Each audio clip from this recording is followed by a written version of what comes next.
La constance dans la fidélité, la constance dans la justice, la constance dans la vérité, la constance dans la probité, la constance dans la générosité, la constance dans le pardon, bref, la constance dans le bien ont toujours été des défis difficiles à relever. La difficulté de persévérer dans le bien et le défaut d'objectifs clairs peuvent être considérés comme les principales causes de ces formes d'inconstance.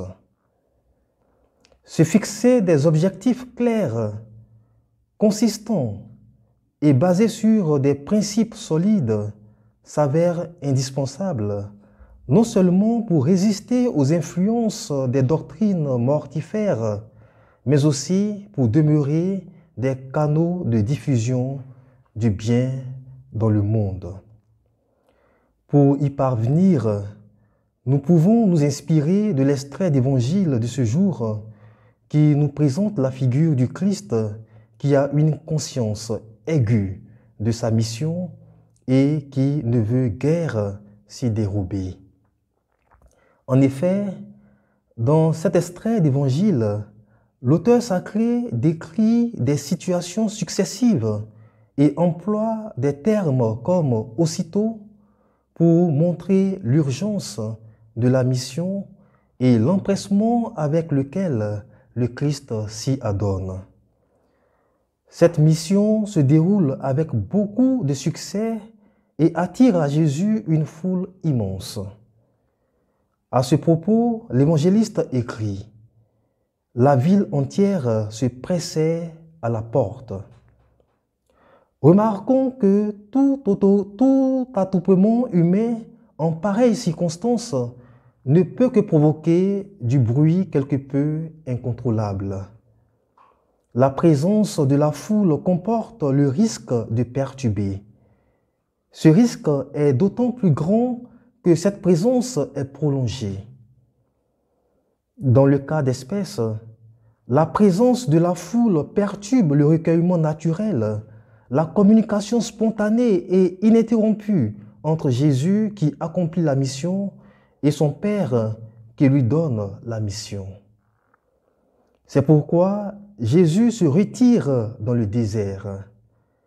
Ce retrait ne doit en aucun cas être compris comme un mépris de la foule. C'est plutôt une préparation spirituelle indispensable à la réalisation de la mission. Cette foule cherchera Jésus parce qu'elle veut se l'accaparer.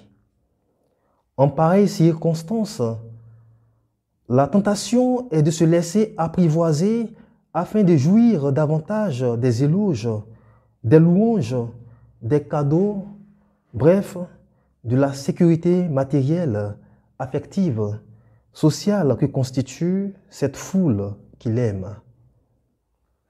Mais Jésus ne se laisse pas prendre au piège. Il dit « Allons ailleurs, dans des villages voisins, afin que là aussi je proclame l'Évangile, car c'est pour cela que je suis sorti. » Ainsi, il réaffirme sa pleine conscience de la mission qu'il doit accomplir. La sécurité que peut procurer cette foule n'est pas plus importante que le salut qu'il veut apporter aux populations. Comme il ne perd pas de vue ce qui est prioritaire dans sa mission, il ne se laisse pas accaparer par la foule. Demandons au Seigneur la grâce de savoir définir les priorités dans nos vies en nous fondant sur les principes de notre foi chrétienne. Qu'il nous accorde également la force d'y tenir fermement.